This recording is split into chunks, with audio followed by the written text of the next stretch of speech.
Saya belajar ilmu hitam itu dari nenek saya, kekuatan-kekuatan setan. Disitulah secara otomatis saya tahu rahasia titik kelemahannya. Bahwa semua kekuatan gaib, kekuatan mistik itu ada kelemahannya. Artinya gaib itu adalah suatu yang rahasia. Mana sorgawi? Jadi disebut alam gaib itu namanya alam rahasia. Ya, artinya gaib itu tidak terlihat. Artinya gaib itu adalah misterius. Artinya gaib itu adalah tersembunyi. Nah, itu artinya gaib. Nah, saudara, setelah saya mempelajari berbagai kekuatan mistik, secara otomatis itu tahu rahasia kelemahannya. Bahwa semua pengiriman ilmu hitam itu pasti ada tandanya. Dari tujuan pengirim apa itu tahu pada waktu ada tandanya.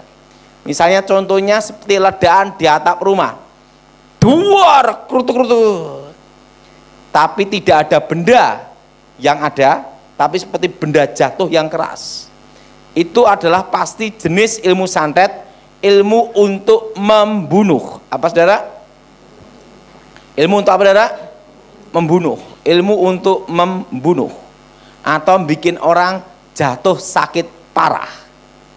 Nah, kalau bunyinya seperti pasir menyebar, dep, syus, sekitar jendela dan pintu, itu adalah jenis ilmu hitam untuk namanya itu mateni sandang pangan, mateni rezeki. Apa saudara? Mateni apa saudara? Mateni apa? Rezeki, mateni sandang pangan. Nah, itu namanya tutup bumi sapitu. Nah, itu jenis-jenis tanah kuburan. Tetapi kalau sering di depan pintu itu sering ada namanya itu pasir terus atau tanah. Setelah itu dibersihin, besok muncul lagi. Bersihin, besok muncul lagi. Itu jenis untuk bikin bangkrut orang. Nah, kalau jenis nutup sandang pangan, mateni rezeki, itu biasanya, ini biasanya saudara, itu ada bau busuk menyengat, bereng lewat di pintu utama. Jelas saudara? Itu untuk namanya mateni apa saudara?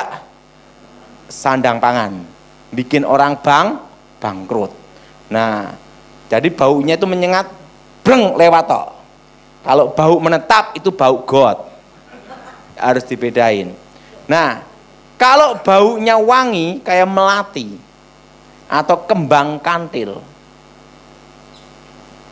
breng lewat kayak daun pandan. Pada waktu malam Jumat kira-kira jam 12 malam, breng harum banget. Setelah itu hilang mendadak. Itu jenis ilmu guna-guna, ilmu pelet. Itu jenis jaran goyang, semar mesem, atau ilmu kedip-kedip, pasang susuk. Jadi dari manifestasinya itu bisa ketahuan tujuan-tujuan yang dikirim itu untuk apa. Jelas? Nah, kalau slengdor itu mercon. Nah, jadi harus dibedain. Harus apa saudara? Harus dibedain. Dor. Nah, semua kekuatan mistik, kekuatan roh itu pasti bekerjanya masuk ke alam bawah sadar. Makanya yang disebut ilmu batin, komunikasi batin, komunikasi roh gaib nih ya, roh gelap, itu selalu berhubungan dengan alam bawah sadar. Karena alam sadar manusia 20%, alam bawah sadar itu 80%. Makanya ada memori-memori kita zaman dahulu bisa teringat kembali. Jelas? Jelas? Karena alam bawah sadar berapa? 80%. Nah, semua kekuatan mistik, kekuatan roh itu bermain di alam bawah sadar dan masuk melalui pintu yaitu sugesti. Iman dan sugesti itu beda. Iman adalah suatu keyakinan yang pasti benar. sugesti adalah keyakinan yang belum tentu benar. Harus dibedakan antara iman dan sugesti.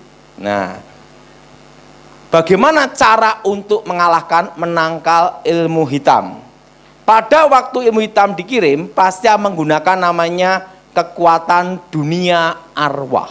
Ingat itu, kekuatan saudara. Nah, yang pertama, jangan meyakini, ini saya semua, jangan meyakini, mempercayai mimpi yang berhubungan dengan arwah orang mati yang menentukan nasib, takdir, kematian. Pada waktu ilmu gaib dikirim, itu akan menyamar menjadi orang yang terdekat yang sudah mati. Contohnya jadi ayahnya. Daripada kamu susah di sini, ikut saya lebih bahagia. Bangun dari tempat tidurnya, yakin itu arwah ayahnya. Maksimal 40 hari pasti ikut mati. Tapi kalau tidak percaya, lolos. Begitu ada bunyi ledakan, dar, mimpi. Jangan dipercayai mimpi yang ketemu orang mati. Pasti lolos. Jelas? Jelas? Jelas? Atau mimpi mandi keramas. Udo, telanjang bulat, telanjang mandi. Wah, sakit, bakal dia bangkrut atau buang air besar terus menerus. Nah, itu jenis tanah kuburan. Kalau mimpi itu diyakini sebagai lambang tanda, maka kekuatan gaib itu baru bisa bekerja. Karena harus ada namanya sugesti. Tetapi kalau tidak percaya, lolos. Jadi orang punya keyakinan yang salah itu bisa berakibat fatal. Jelas? Jelas? Jelas? Berakibat apa, saudara? Berakibat apa? Fatal. Jadi kalau ingin lolos dari serangan ilmu hitam, ingat, jangan ada yang meyakini komunikasi antara orang mati dan orang hidup. Lolos pasti. Nah, yang kedua, orang yang suka tertawa, hati gembira, itu tidak bisa kena ilmu hitam. Tapi jangan ketawa sendiri. Namanya edan. Jelas? Namanya apa? Edan. Kenapa? Saya beritahu, orang gila itu tidak ngerasakan corona loh. Betul? Betul? Betul? Dan dia tidak perlu pakai masker, betul enggak? Karena orang gila, betul? Ingat, hati yang gembira, Alkitab berkata, adalah obat. Jelas? Jelas? Hati yang gembira adalah saudara. Jadi kalau saudara tahu, kalau orang yang hatinya gembira, tidak bisa kena. Karena semua kekuatan mistik, kekuatan roh, itu bekerja bila ada suatu ikatan. Nah, contohnya apa? Yaitu dosa yang mengikat. Apa dosa mengikat? Akar pahit, kecewa, dendam. Makanya kalau hatinya gembira, suka tertawa, tidak ada kekecewaan, tidak ada dendam. Sehebat dukun apapun, tidak bisa kena. Jelas? Jelas? Nah, yang ketiga, orang yang takut setan pasti ketemu setan. Orang yang takut setan ketemu apa?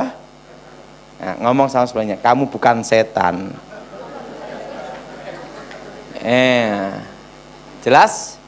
Orang yang takut setan pasti ketemu. Nah, tapi kalau orang yang berani sama setan, dia tidak ketemu setan. Kenapa? Semua penampakan ilmu gaib, kekuatan mistik itu mengambil sisi negatif, namanya energi negatif. Ketakutan manusia untuk diubah menjadi kekuatan menghantam, kekuatan menyerang, benteng pertahanan. Makanya orang punya ilmu kebal, kalau yang nembak takut semakin kebal. Tapi kalau yang nembak tidak percaya, dor, tembus. Makanya dukun-dukun zaman dulu banyak ketembak londo mati. Kenapa? Londone ora percaya, tidak percaya. Berapa dukun yang mati sama Belanda? Banyak, tidak percaya. Nah, jadi harus dibedakan di sini. Semua kekuatan gaib mengambil sisi energi negatif untuk diubah jadi benteng pertahanan, kekuatan menyerang atau masuk ke alam bawah sadar.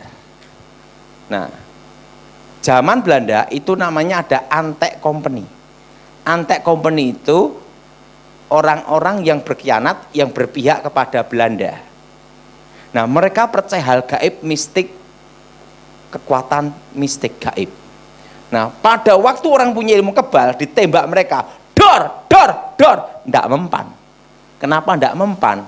Karena dari energi negatif mereka diubah menjadi benteng pertahanan. Energi negatif itu termasuk kemarahan. Apa saudara? Nah, Belanda kan tidak percaya ilmu-ilmu gituan. Tembak jedor ya mati dah. Makanya zaman dulu banyak tokoh-tokoh dukun-dukun hebat mati ditembak londo. Makanya Belanda itu bertahan 350 tahun. Kenapa? Karena tidak percaya. Terus perhatiin, pusoko-pusoko, jimat macam-macam yang dipuja-puja. Kalau ngelangkai pusoko bisa muntah darah, delak-delak, stroke. Belanda tidak percaya gitu-gituan. Sama Belanda disita, dibawa ke negara Belanda, dibanting-banting untuk mainan, betul? Kenapa Belanda tidak kena tuah ioni kekuatan pusaka? Karena Londonnya tidak percaya. Semua kekuatan gaib kelemahannya adalah pada waktu ini semua, pada waktu yang ada dianggap tidak ada. Jelas? Jelas? Jelas? Nah, orang kalau misalnya dipercaya di pinggir jalan sana ada kepala terbang, orang takut lewat situ, dari energi negatifnya diubah jadi penglihatan. Makanya penampakan setan di seluruh dunia itu menggunakan mitos, budaya, kepercayaan setempat. Jelas? Nah, wujud setan asli sampai sekarang tidak berubah, tetap malaikat kegelapan. Tetapi dalam penampakannya menggunakan mitos, budaya, kepercayaan setempat. Makanya setan Indonesia modelnya genderuwo kuntilanak, betul? Setan Eropa modelnya lain lagi, macam-macam modelnya. Ada yang disebut manusia serigala, betul? Kalau di Indonesia harimau, karena tergantung legenda dan mitos. Jelas? Jelas? Nah, bagaimana supaya kita tidak terkena ilmu hitam? Jangan meyakini hal-hal yang berhubungan dengan hal gaib. Jelas? Nah, kenapa orang bisa kena hipnotis gendam? Orang kalau gendam pasti tepuk sini. Tidak mungkin tepuk sini. Kenapa? Karena bagian sini dekat dengan leher. Leher dekat dengan otak kecil. Otak kecil hubungan apa darah? Alam bawah. Orang kalau dipukul bagian lehernya pingsan. Tidak percaya, coba sendiri. Nah, kenapa tidak ditepuk sini? Sarape kejauhan. Nah, kelemahan ilmu gendam hipnotis pada waktu tidak direspon. Apa saudara? Direspon. Makanya kalau ada orang tiba-tiba sok kenal gini-gini, jangan direspon. Anda mendapat hadiah 1 miliar, ambil aja sendiri. Ditelepon. Nah, begitu ada respon, itu langsung kena. Karena ada apa? Sisi sugesti. Jelas? Jelas? Jadi supaya kita tidak kena, makanya saudara jangan mempercayai hal yang berhubungan dengan gaib. Jelas? Nah, yang keempat, orang pelit paling mudah kena ilmu hitam. Nah, orang pelit paling mudah kena apa? Hitam. Nah, sebelum saya bertobat, saya belajar ilmu namanya babi ngepet. Itu salah satu dari tingkatan ilmu. Kalau menguasai ilmu Singolodaya berubah jadi harimau, pasti menguasai ilmu ini. Itu dasar ilmu namanya. Nah, yang tidak boleh itu ketemu pitbullnya Pak Petrus.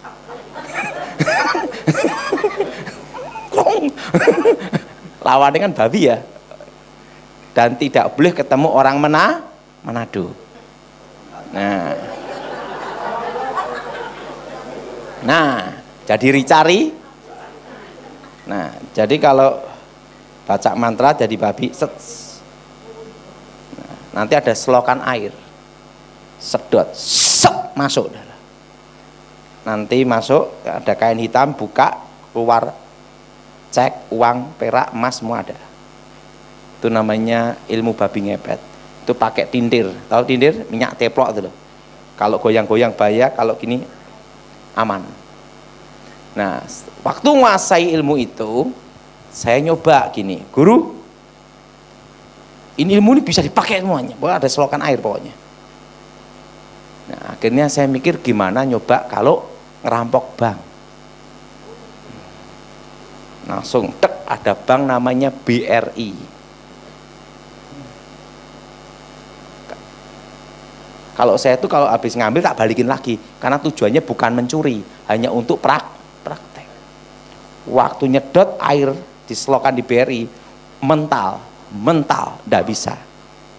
Maka amanlah nabung di bank BR. Nah, dan apa yang terjadi? Waktu gagal, saya balik lagi, nguk.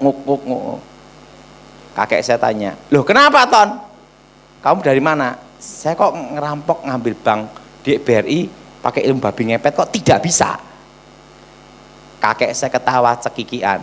Dari Adam Kowo sampai kamu ndak ada deal babi ngepet bobol bank kecuali kamu.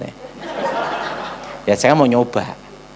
Bank tidak bisa dibobol babi ngepet sampai ngepot. Karena di bank itu uangnya orang sosial dan orangnya orang pelit gabung jadi satu. Nggak bisa. Jelas? Nah, terusan disitulah saya baru ngerti. Kalau orang suka nolong, suka memberi, itu tidak bisa dikirim ilmu tanah kuburan. Dikirim pun jadi tawar, tidak berfungsi, karena ada hukum di sini. Nah, saya rasa hari ini kolektor berubah. Waktu mau ngasih lihat belakang, nguk. Mau dibobol babi ngepet atau ngasih. Jadi sebenarnya makanya orang yang suka nolong, suka memberi itu tidak bisa dikerjain sejago dukun apapun. Jadi gini, waktu itu guru saya memberitahu saya, Ton, perlu kamu tahu bahwa ada hukum alam, keadilan sing urip, keadilan yang membuat kehidupan, dan garis ini tidak bisa dilawan atau dilanggar, karena itulah garis takdir. Sejago-jagonya kamu menguasai ilmu apapun, jangan nyoba melawan, melanggar garis itu, karena semua ilmu hitam kalau dikirim gagal, senjata makan tuan. Jelas? Yang keberapa saudara? Keempat. Yang kelima, orang yang hidup dalam perjinahan itu paling mudah kena ilmu hitam. Udah perhatiin? Makanya jangan seneng iseng-iseng. Rata-rata orang yang terkena guna-guna ilmu pelet, pertama iseng-iseng main perempuan. Setelah iseng-iseng, ada yang gunakan, roh itu masuk, mengikat. Kalau orang tidak iseng main perempuan, itu tidak bisa kena. Karena tidak ada jalan. Karena suatu kekuatan roh masuk, itu harus ada jalan penyebabnya. Makanya kalau orang ngomong, saya kok kena guna-guna gini, wis pasti bandot. Nah, misalnya bukan bandot, seks bebas. Karena apa? Pada waktu orang hubungan badan, bukan lagi 2 tapi 1. Nah, roh itu masuk. Selama tidak ada celah ini, itu tidak bisa. Jelas? Nah, dosa mengikat berikutnya adalah, ingat saudara, perzinahan. Itu dosa yang mengikat. Nah, orang rokok itu paling mudah kena ilmu hitam. Jadi kalau mau tidak kena ilmu hitam, berhentilah merokok. Memang di Alkitab tidak tertulis dilarang merokok, tapi di pom bensin ada. Nah, jelas? Di pom bensin apa tidak? Ada. Tidak perlu tahu bahwa kenapa orang rokok itu bisa kena. Dipercaya sebelum saya bertobat, jin, setan, peri-perayangan tercipta dari unsur api. Maka itu neraka itu full api, bukan full AC. Tapi api kegelapan, bukan api Roh Kudus. Nah, api. Untuk mengundang kekuatan mistik, perhatiin, selalu pakai kemenyan. Kalau di Jawa, kemenyan itu unsur apa? Kayu. Dibakar keluar apa? Api, asap. Nah, makanya pemanggilan roh itu harus dibakar dulu. Artinya satu unsur. Rokok, tembakau, cengkeh, kayu, dibakar keluar api, asap, satu unsur. Makanya orang rokok itu paling mudah. Makanya kalau orang mau gendam pakai rokok, tiup, sek, masuk, kena. Jadi supaya tidak kena ilmu guna-guna, ilmu gaib atau ilmu santet, berhentilah merokok. Siapa yang setuju angkat tangan.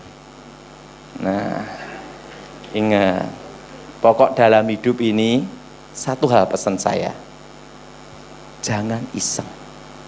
Karena pada waktu iseng itulah celah itu masuk. Itulah dosa mengikat. Perzinahan, akar pahit kecewa dendam. Efesus pasal 6. Taat dan kasih.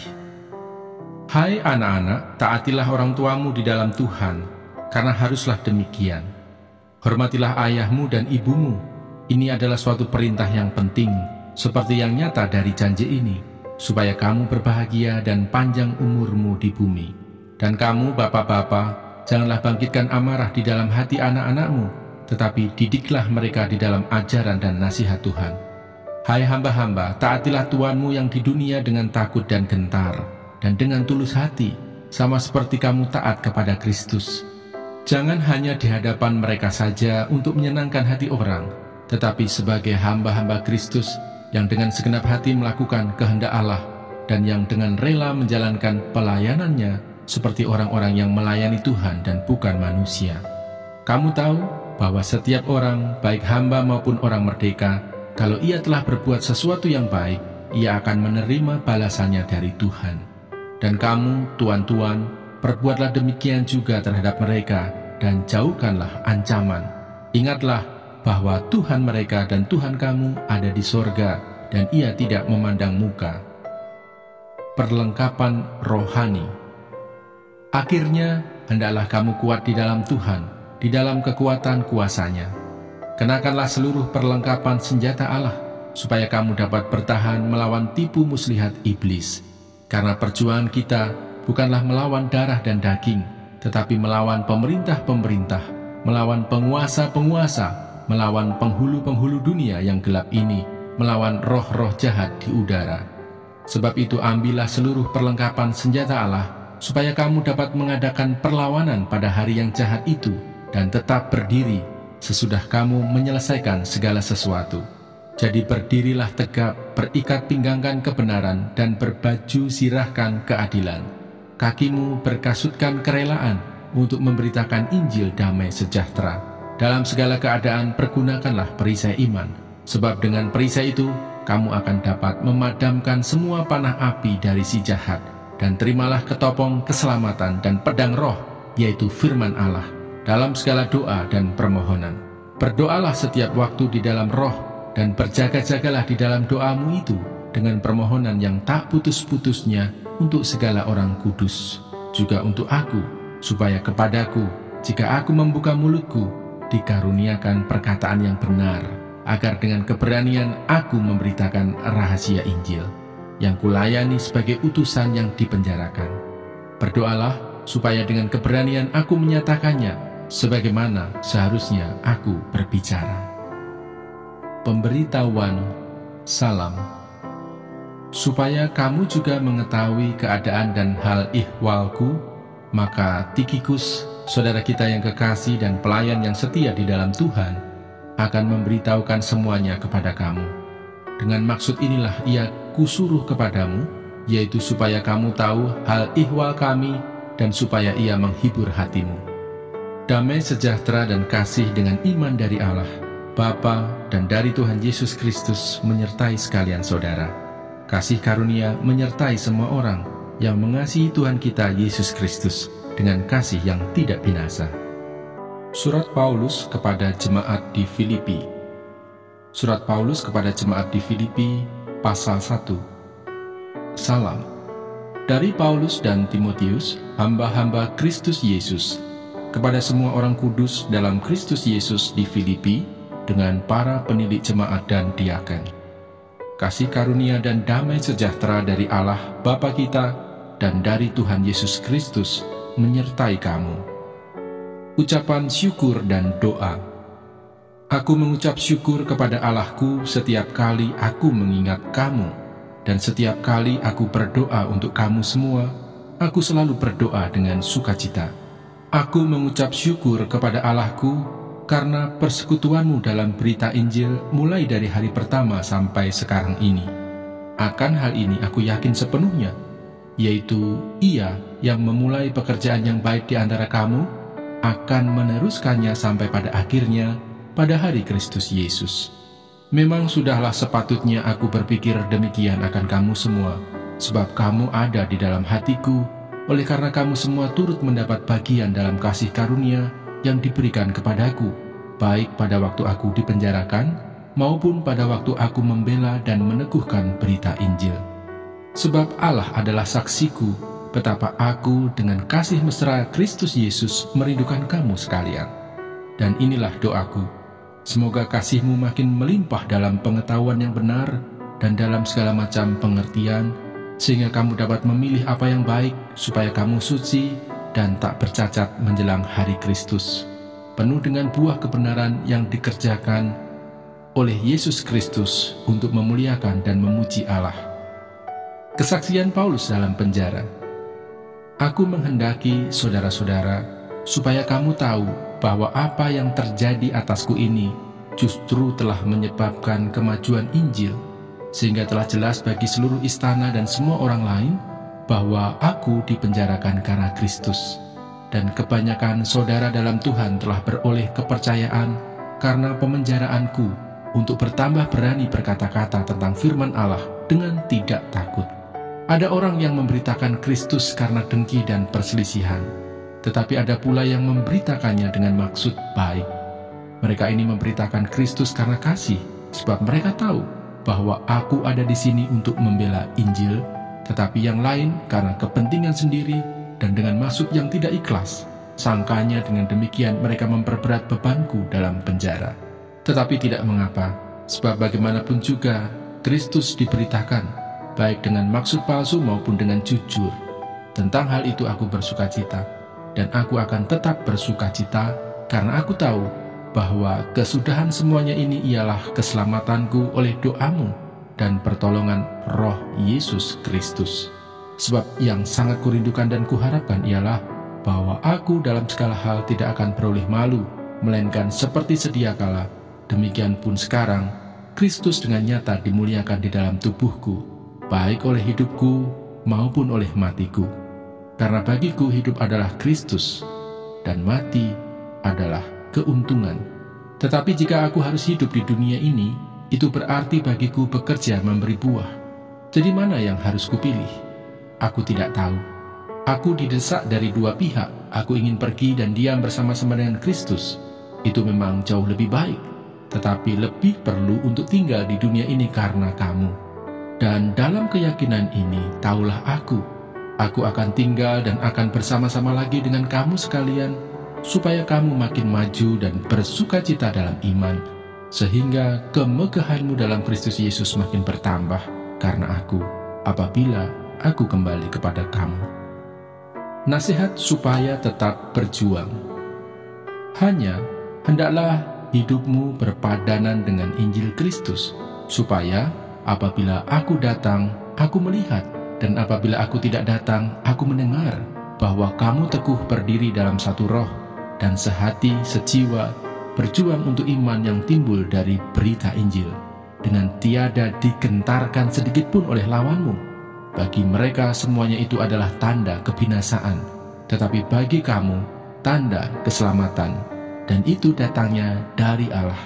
Sebab kepada kamu dikaruniakan bukan saja untuk percaya kepada Kristus, melainkan juga untuk menderita untuk Dia dalam pergumulan yang sama seperti yang dahulu kamu lihat padaku, dan yang sekarang kamu dengar tentang aku. Mana Sorgawi.